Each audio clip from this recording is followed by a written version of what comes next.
বন্ধুরা, অনেক বড় বড় ইনভেস্টর, এমনকি ওয়ারেন বাফেটও আইপিওতে ইনভেস্ট করতে চাইতেন না। এর একটা যুক্তিগ্রাহ্য কারণও আছে। ধরুন আপনার কাছে একটা জমি আছে, এবার আপনি সেই জমিটা যদি বিক্রি করতে চান, আপনি কত দামে বিক্রি করবেন? অবভিয়াসলি একটু বেশি দামে বিক্রি করতে চাইবেন। আপনি তো বলবেন দুগুণ তিনগুণ দামে আমি বেচতে চাইবো। সিমিলারলি যখন কোনো কোম্পানির আইপিও আসে এবং অফার ফর সেল হয়, মানে প্রমোটাররা নিজেদের স্টেক বিক্রি করে, তখন তারা তো চাইবেই যে আমি একটু বেশি দামে বিক্রি করি। এর ফলে আমরা কি দেখতে পাই যে আইপিওর পরে অনেক স্টকের দাম কমে যায়। যেমন ধরুন, এটা হচ্ছে জোম্যাটো বা ইটারনালের চার্ট। তো জোম্যাটো বা ইটারনালের যে আইপিও এসেছিল, আইপিওর পরে একটা আইপিওর ক্রেজ মানে থাকেই আইপিওর ক্রেজ। আইপিও ক্রেজের পর স্টকটা পড়তে থাকে। কত দূর পড়ে গিয়েছিল দেখুন, টপ থেকে প্রায় 72% ক্র্যাশ হয়ে গেছিল। মানে কি, মানে যারা ইনভেস্টার আছে, যারা প্রায়র ইনভেস্টার আছে, তারাও এই স্টকটাকে সেল করে করে এত দূর পর্যন্ত নামিয়ে দিয়েছিল। তার কারণ অনেকটা হাই ভ্যালুয়েশনে এই স্টকটার আইপিও এসেছিল। এবং এরকম আরও অনেক আছে, পেটিএম আছে, নাইকা আছে। তো যখন অনেক হাই ভ্যালুয়েশনে আইপিওগুলো আসে, তারপর থেকে স্টকগুলো পড়ে যায়। এবার এই আইপিও স্টকেতে আমার ট্রেড করার একটা সিম্পল ফর্মুলা আছে। দেখুন, আমি কি করি, যখন কোনো স্টক আইপিওর পর পড়ে যায়, আমি সেই হাইটাকে মার্ক করে রাখি। এর আগেও আমি আপনাদেরকে ভিডিওর মাধ্যমে দেখিয়েছি যে আমি এই হাইটাকে মার্ক করি, যে কত দূর পর্যন্ত এ পড়ে গিয়েছিল সেইটাকে মাপি। এই মাপটাকে ধরি, ধরার পর ওপরে গিয়ে বসিয়ে দিই। মানে কত দূর এই স্টকটা পড়ে গিয়েছিল, ঠিক ততটাই উঠতে পারে, এটা আমার ধারণা। মানে আমার অভিজ্ঞতা থেকে আমি এটা দেখেছি যে এমনটা হয়। তো দেখুন, জোম্যাটো ঠিক ততটাই উঠেছিল, ওঠার পর পড়ে গেছে, তারপর আবারও একটা নতুন ব্রেকআউট দিচ্ছে। কিন্তু আমার ট্রেডিং স্ট্র্যাটেজি অনুযায়ী, যে আইপিওর পরে যে হাইটা হয়েছে, তারপর থেকে যখন স্টকটা পড়তে শুরু করেছে, তার মানে কি, তার হাই ভ্যালুয়েশনে স্টকটা আইপিও এসেছে। এবং ভ্যালুয়েশন যতক্ষণ না ম্যাচ করছে, মানে বাজার যতক্ষণ না এর ভ্যালুয়েশনটাকে অ্যাকসেপ্ট করছে, ততক্ষণ আমি ওই স্টকটাতে এন্ট্রি নিই না। তো এইগুলোকে বলে বড় ব্রেকআউটে প্লে করা। মানে আমি এই ধরনের স্টকেতে বড় ব্রেকআউটে প্লে করি। সিমিলারলি মানে শুধু আইপিও নয়, আপনি যদি অন্য কোনো বড় ব্রেকআউটেও প্লে করতে চান, যে উইকলি চার্টে, মান্থলি চার্টে, যেমন ধরুন আমি টাটা মোটরসের একটা চার্ট খুলেছি মান্থলি চার্টে। তো দেখুন, মান্থলি চার্টে এইখানে একটা হাই বানিয়েছিল ফেব্রুয়ারি 2015 সালে। তারপরে গিয়ে আবার এই হাইটাকে ভাঙার চেষ্টা করে অক্টোবর 2016 সালে, পারেনি, এখানে পড়ে গিয়েছিল। তারপর যখন ফাইনালি এই হাইটাকে ভাঙলো, তখন যদি আপনি এটা একটা ট্রেড নিতেন, তাহলে এটার টার্গেট কি হতো?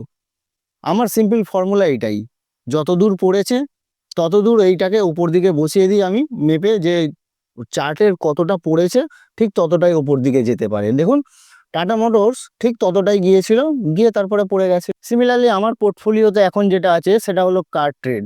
দেখুন, কার ট্রেডে আমি যে একটা ট্রেড নিয়েছিলাম এখান থেকে, যে এই হাইটাকে মার্ক করেছিলাম, যে আইপিওর পরে এখানে আইপিও এসেছিল 2021 সালে আগস্ট মাসে।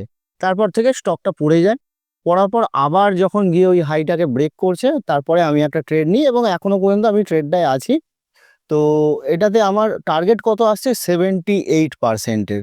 মানে এটা আমার টার্গেট। তার পরেও যেতে পারে, ওপরে যেতে পারে, সেটা আমি জানি না। কিন্তু আমার স্ট্র্যাটেজি অনুযায়ী আমি এরকমভাবে খেলি। তো টাটা মোটরসে আমরা দেখছি 86%-এর টার্গেট এসেছে। কার ট্রেডে আমরা দেখছি 78%-এর টার্গেট এসছে। ইটারনালে আমরা দেখছি 75%-এর ট্রেড এসছে। এবারে আমি একটা জিনিস চিন্তা ভাবনা করছিলাম, যে কিভাবে আমরা যদি এই জায়গাতেই স্টকটাকে ধরতে পারি।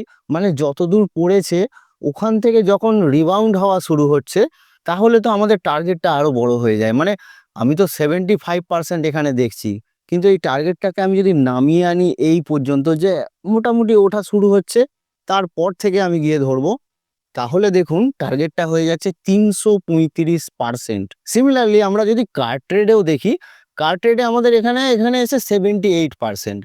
কিন্তু আমি যদি এই জায়গায় কোথাও ধরতে পারতাম, মানে নিচের লেভেলে গিয়ে কোথাও ধরতে পারতাম, আমি এটা নিয়ে রিসার্চ করছিলাম যে কিভাবে নিচের লেভেল থেকে ধরা যায়। যখন মানে স্টকটা আইপিওর পর পড়ে গেছে, তারপরে যখন ওঠা শুরু করছে, তখন যদি ধরা যায়, তাহলে দেখুন এইখানে আমরা পেয়ে যেতাম 78%, ওখানে পাচ্ছি এখানে 500%। মানে রিটার্নটা কোথায় যাচ্ছে? 500%। তেমনই টাটা মোটরসেও আমরা এখানে দেখতে পাচ্ছি 86% টার্গেট আমরা পেয়েছি, মানে ব্রেকআউটের পর প্লে করলে। কিন্তু ব্রেকআউটের আগেই যদি আমরা প্লে করতাম, যখন এই লেভেলে মানে নিচু লেভেলে আছে, তখন যদি আমরা প্লে করতাম, তাহলে আমাদের কি আসতো? মোটামুটি 800%, 876, 876% return. So this is phenomenal. দেখুন, আমি আজকে যে আপনাদেরকে এই স্ট্র্যাটেজিগুলো দেখাচ্ছি, আপনাদেরকে কেউ পেড কোর্সেও দেখাবে না, মানে পয়সা দিয়ে কোর্স করেও কিন্তু এই ধরনের স্ট্র্যাটেজি বা এই ধরনের চার্ট প্যাটার্ন আপনাদেরকে কেউ এত সহজভাবে বোঝাবে না। দেখুন, আমার উদ্দেশ্য একটাই, সিম্পল। আমি আপনাদেরকে শেখাতে চাই যাতে আপনারা মানে ট্রেডিং এ লস না করেন। এবার হ্যাঁ, এই ধরনের ট্রেডিং গুলো একটু টাইম লাগে। ধরুন এখানে আমরা যদি টাইম মাপি, এই স্টকটাতে টাইম লেগেছে প্রায় মে থেকে সেপ্টেম্বর পর্যন্ত। সিমিলারলি আমরা যদি ইটারনালে টাইম ধরি, তো এখানে টাইম লেগেছে প্রায় মার্চ 2024 থেকে ডিসেম্বর 2024 পর্যন্ত। মানে 60-70% আপনাকে রিটার্ন দিচ্ছে, কিন্তু মার্চ থেকে ডিসেম্বর মানে 4 মাস, 5 মাস, 6 মাস। এবার সিমিলারলি আমরা যদি এখানে দেখতে যাই যে নিচে থেকে কত দূর পর্যন্ত টাইম লেগেছে, নিচে থেকে এই লেভেল পর্যন্ত, মানে 500% আমাকে যদি কামাতে হয়, তাহলে ফেব্রুয়ারি 2023 থেকে ডিসেম্বর 2024, মানে প্রায় 2 বছরের কাছাকাছি টাইম লেগেছে। মানে আপনাদের অনেকের এটা মনে হতে পারে যে এত টাইম লাগবে ভাই, ইন্ট্রাডে বা তাড়াতাড়ির মধ্যে কিছু নেই। দেখুন, সোশ্যাল মিডিয়া বা ইউটিউবে আপনাদেরকে অনেকেই দেখাবে যে আমার অনেক প্রফিট হচ্ছে ইন্ট্রাডে করে বা অপশান করে। কিন্তু আপনার যদি এটা সত্যি মনে হয় যে সত্যি ওই লোকগুলো যারা ইউটিউবে বা ফেসবুকেতে আপনাদেরকে, ইনস্টাগ্রামে দেখাচ্ছে যে আমার ইন্ট্রাডে করে অপশান ট্রেড করে এত এত প্রফিট হচ্ছে, তাহলে আপনার থেকে বোকা কেউ নেই। তার কারণ দেখুন, সেবি নিজে বলছে যে 90% এফএনও আর intraday trader is in loss. আমি বলছি না কেউ কামাচ্ছে না, 10 জন তো কামাচ্ছে, কিন্তু 90 জন এফএনও আর ইন্ট্রাডেতে লস করছে, এবং আপনি নিজে সেটাতে ক্লিক করছেন প্রত্যেক দিন।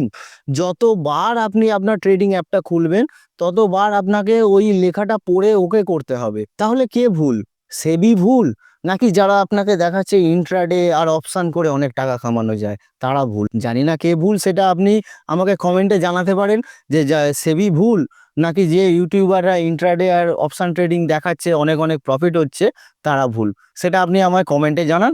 আর ভিডিওটাতে টিকে থাকুন, আমি আপনাদেরকে একটা খুব সুন্দর জিনিস দেখাবো। দেখুন, আমি কি দেখলাম, এই যে স্টকটা মানে ইটারনাল বা কার ট্রেড, সমস্ত যে স্টকগুলো যেখান থেকে রিবাউন্ড হয়েছে, আমরা যদি এখানে ভলিউমটাকে খুলি, দেখুন যতক্ষণ এই স্টকটা পড়ছিল নিচের দিকে, যতক্ষণ এই স্টকটা পড়ছিল নিচের দিকে, ততক্ষণ কিন্তু নিচে ভলিউমগুলো মোটামুটি একটা লেভেলে ছিল এবং কমের দিকেই ছিল, যে কম ভলিউম হচ্ছে আর স্টকটা পড়ছে। যখন থেকে এরকম বড় বড় স্পাইক আসতে শুরু করলো, যখন থেকে এরকম বড় স্পাইক আসা শুরু করলো, তখন থেকেই দেখুন স্টকটা উপর দিকে যাওয়া শুরু করলো। মানে বড় স্পাইক প্লাস গ্রিন ক্যান্ডেল, দেখুন দেখাই, এই যে বড় স্পাইক এবং গ্রিন ক্যান্ডেল, মানে সবুজ ক্যান্ডেলও হচ্ছে উইকলি চার্টে, আর বড় ভলিউমও আসছে। সিমিলারলি আমরা যদি টাটা মোটরসকেও এখানে ভলিউমটা খুলি, দেখুন যতক্ষণ স্টকটা পড়ছিল ততক্ষণ বড় ভলিউম ছিল না, এখানে ভলিউম চার্ট আপনি দেখতে পাচ্ছেন। তো যখনই স্টকটা মানে একদম ডাউন ট্রেন্ডে চলে এসে, মানে যেখান থেকে এবার রিবাউন্ড হওয়া শুরু হবে বলে মনে হচ্ছে, তখনই কিন্তু বড় ভলিউম হওয়া চালু হলো। সিমিলারলি আপনাদের যদি কার ট্রেডটাও দেখায়, যেটা আমি স্টকটায় প্লে করেছি, মানে আমি তো ব্রেকআউটের পরে নিয়েছি, কিন্তু ডাউন ট্রেন্ডে এই যতক্ষণ স্টকটা পড়ছিল ততক্ষণ কিন্তু এখানে বড় ভলিউম হচ্ছিল না। বড় ভলিউম আর গ্রিন ক্যান্ডেল হওয়া শুরু হওয়ার পরে, বড় বড় ভলিউম স্পাইক আসার পর থেকেই স্টকটা রিবাউন্ড হওয়া শুরু হয়। মানে এই যে ট্রেন্ডটা আমরা দেখতে পাচ্ছি, এটা থেকে আমরা বুঝতে পারছি যে একটা স্টক যখন একদম নিচু লেভেলে চলে আসে, তখন বড় বড় ইনভেস্টাররা, মিউচুয়াল ফান্ডরা বা এফটুরা, তারা এই স্টকগুলোতে এন্ট্রি করে। কেননা এই যে বড় স্পাইকের ভলিউমগুলো আমরা দেখছি, এগুলো আমার আপনার ট্রেড করা ভলিউমের স্পাইক নয়। আমার আপনার ট্রেড করা ভলিউমের স্পাইকগুলো হচ্ছে ছোট ছোট ছোট ছোট কুদে কুদে যেগুলো, সেগুলো। যখন বড় বিগ শার্করা যখন এন্ট্রি করে তখন এই ধরনের বড় ভলিউম তৈরি করে, কারণ তারা 1 টাকা 2 টাকার স্টক কেনে না, কোটি কোটি টাকার স্টক কেনে। তখনই কি হয়, বড় ভলিউমের একটা স্পাইক দেখা যায়, এবং তখন থেকে আমাদের বোঝা উচিত যে এই স্টকটায় মনে হচ্ছে ভালো কিছু হচ্ছে এবং গ্রিন ক্যান্ডেল হওয়া শুরু হয়েছে। তো যখন আইপিওর পরে স্টকটা যদি একদম ডাউন ট্রেন্ডে চলে আসে এবং তারপরে আমরা দেখি তার ফান্ডামেন্টালিও কিছু চেঞ্জ হচ্ছে এবং টেকনিক্যালি কি দেখছি যে গ্রিন ক্যান্ডেলও তৈরি হচ্ছে, প্রাইস ওপর দিকে যাচ্ছে এবং বড় ভলিউম আসছে, তাহলে আমরা বলতে পারি কি যে এইবারে স্টকটাতে আপ ট্রেন্ড শুরু হওয়া চালু হয়েছে, কেননা ভ্যালুয়েশন মোটামুটি মার্কেটের সাথে অ্যাডজাস্ট হয়ে গেছে। যে বড় ভ্যালুয়েশনের স্টকটার আইপিও এসেছিল সেই ভ্যালুয়েশনটা এইবার মার্কেটের সাথে অ্যাডজাস্ট হয়ে গেছে এবং বড় ইনভেস্টাররা এটাতে এবার ঢোকা চালু করেছে। তো আজকে যে আপনাদেরকে স্টকটা দেখাবো সেটা হলো সাই সিল্ক বা কালা মন্দির। দেখুন এই স্টকটার আইপিও এসেছিল সেপ্টেম্বর 2023। সেপ্টেম্বর 2023-এর পর একটা হাই বানিয়েছে, তারপরে স্টকটা পড়তে শুরু করে। তো এর একটাই লজিক, মানে সিম্পল রিজনেবল লজিক এটাই হয় যে হাই ভ্যালুয়েশনের স্টকটাতে আইপিও এসেছিল, এবার বড় ইনভেস্টাররা ওখান থেকে বেরিয়ে যাচ্ছে, তার ফলে স্টকটা পড়তে শুরু করে। এবং কত পার্সেন্ট পড়ে গেছে আমরা যদি পার্সেন্টেজটা মাপি, দেখুন প্রায় 62%, টপ থেকে 62% এর ভ্যালুয়েশন ধুয়ে মুছে সাফ। এইবারে স্টকটাতে আমরা কি দেখতে পাচ্ছি যে একটা আপমুভ চালু হয়েছে এবং আমরা যদি ভলিউমটা খুলি, দেখুন যতক্ষণ স্টকটা পড়ছিল ততক্ষণ কিন্তু স্টকটাতে কোনো ভলিউম ছিল না। এখন এসে হঠাৎ করে বড় একটা ভলিউম স্পাইক দিচ্ছে এবং স্টকের দামটাও উপর দিকে যাওয়ার চেষ্টা করছে। প্লাস এখানে আমি আরো একটা প্যাটার্ন আপনাদেরকে শিখিয়ে রাখি। দেখুন শেখার কোনো শেষ নাই, নতুন নতুন জিনিস যত শিখবেন ততই জানবেন। দেখুন এইখানে এই প্যাটার্নটাকে কি বলে, এই প্যাটার্নটাকে কি বলে, এই প্যাটার্নটাকে বলে ইনভার্স হেড এন্ড শোল্ডার। মানে মানুষের এই কাঁধ থেকে মাথা পর্যন্ত যে এই যে স্ট্রাকচারটা, এই স্ট্রাকচারটাকে প্রথমে বলে head and shoulder. Head and shoulder কেমন দেখতে হয়, হেড এন্ড শোল্ডার এইরকম টাইপের দেখতে হয়, মানে মানুষের দুটো কাঁধ এবং মাথা, এইটাকে বলে হেড এন্ড শোল্ডার। ঠিক এইটাই যখন উল্টে যায় তখন এটাকে বলে ইনভার্স হেড এন্ড শোল্ডার। তো হেড এন্ড শোল্ডার যে প্যাটার্নটা আমরা দেখি যখন কোনো স্টক আপ মুভে আছে এবং সেখানে গিয়ে যদি আমরা এরকম একটা হেড এন্ড শোল্ডার প্যাটার্ন দেখতে পাই, তাহলে সেটাকে আমরা বলবো কি যে এখান থেকে প্যাটার্ন রিভার্স হওয়ার, মানে ট্রেন্ড রিভার্স হওয়ার একটা চান্স আছে। এটা হলো bearish pattern, head and shoulder হচ্ছে bearish pattern. Similarly inverse head and shoulder হচ্ছে একটা বুলিশ প্যাটার্ন। যদি কোনো স্টকের ডাউন ট্রেন্ডে গিয়ে আমরা এই ধরনের ইনভার্স হেড এন্ড শোল্ডার দেখতে পাই, তাহলে আমরা বলতে পারবো যে এখান থেকে ট্রেন্ড রিভার্স হওয়ার চান্স আছে। মানে এইখান থেকে যদি এই স্টকটা, মানে এই হেড এন্ড শোল্ডারটা যদি ব্রেকআউট দেয়, এই যে এখান থেকে যদি ব্রেকআউট দেয়, তাহলে আমরা বলবো ট্রেন্ড অলরেডি রিভার্স হয়ে গেছে। তাহলে এই এতক্ষণ ধরে আমি এর আগে যে স্টকগুলোকে আপনাদের দেখালাম, সেখানে দেখালাম কি যে কোনো স্টক যখন আইপিওর পর পড়ে যায়, তারপরে যে মানে অনেকটা পড়ে যাওয়ার পর যখন যে একটা বড় ভলিউম আসে নিচে ডাউনে গিয়ে, তখন কিন্তু সেই স্টকটার উপর দিকে ওঠার চান্সটা অনেকটা বেড়ে যায়।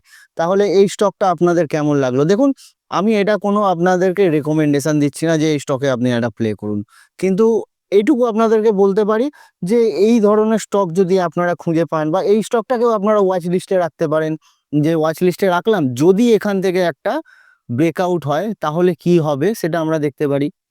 যে এই যে আমি আপনাদেরকে প্যাটার্নটা দেখালাম, যে এই প্যাটার্নটা এবার এইরকম ভাবে যদি একখানা আমরা প্যাটার্ন দেখতে পাই এবং তারপরে গিয়ে এখান থেকে একটা ব্রেকআউট দেখতে পাই, তাহলে কতদূর এই স্টকটা যেতে পারে সেটা আপনারা দেখতেই পাবেন। আপনারা এই স্টকটাকে আপনাদের ওয়াচ লিস্টে রাখতে পারেন।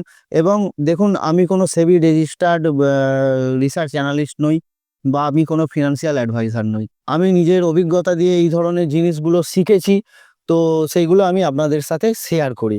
তো এটাকে কোনোভাবেই রেকমেন্ডেশন বা এর আগেও যে স্টকগুলো দেখালাম এগুলোকে কোনো রেকমেন্ডেশন হিসেবে নেবেন না। জাস্ট আপনাদেরকে ইনফরমেশন বা টিচিং পারপাসে দেখালাম যে এই রকম ভাবেই কোনো স্টককে খুঁজতে হয়, একটা ট্রেড নিতে হয়। এবার হ্যাঁ, এই ধরনের স্টকগুলো দেখুন আমি কিন্তু উইকলি চার্টে দেখছি বা মান্থলি চার্টে দেখছি। তার মানে কি এক একটা ক্যান্ডেল বন্ধই হবে 1 সপ্তাহ পরে, মানে এগুলো ক্যাশের কাজ। রিটার্ন আমাদের একটা ভালো দেবে, কিন্তু অনেকটা টাইমও নিয়ে নেবে। কিন্তু এবার আপনার যদি এরকম ধৈর্য না থাকে যে এত টাইম দিতে পারবো না, আমি ইন্ট্রাডে করব বা আমি অপশানে ট্রেড করব, তাহলে আমি আমার 10 বছরের অভিজ্ঞতায় মানে ইন্ট্রাডে আর অপশান ট্রেড করতে গিয়ে আমার যে কি হাল হয়েছিল সেটা আমি এর আগের ভিডিওতে আপনাদেরকে দেখিয়ে রেখেছি। যদি না দেখে থাকেন ভিডিওটা অবশ্যই গিয়ে দেখে রাখুন। আর আজকের এই ভিডিওটা যদি আপনাদের ভালো লেগে থাকে, ইনফরমেটিভ মনে হয় যে হ্যাঁ কিছু একটা শিখলাম, তাহলে অবশ্যই লাইক করে আর বন্ধুদের সাথে শেয়ার করতে ভুলবেন না। ধন্যবাদ, দেখা হচ্ছে পরের ভিডিও।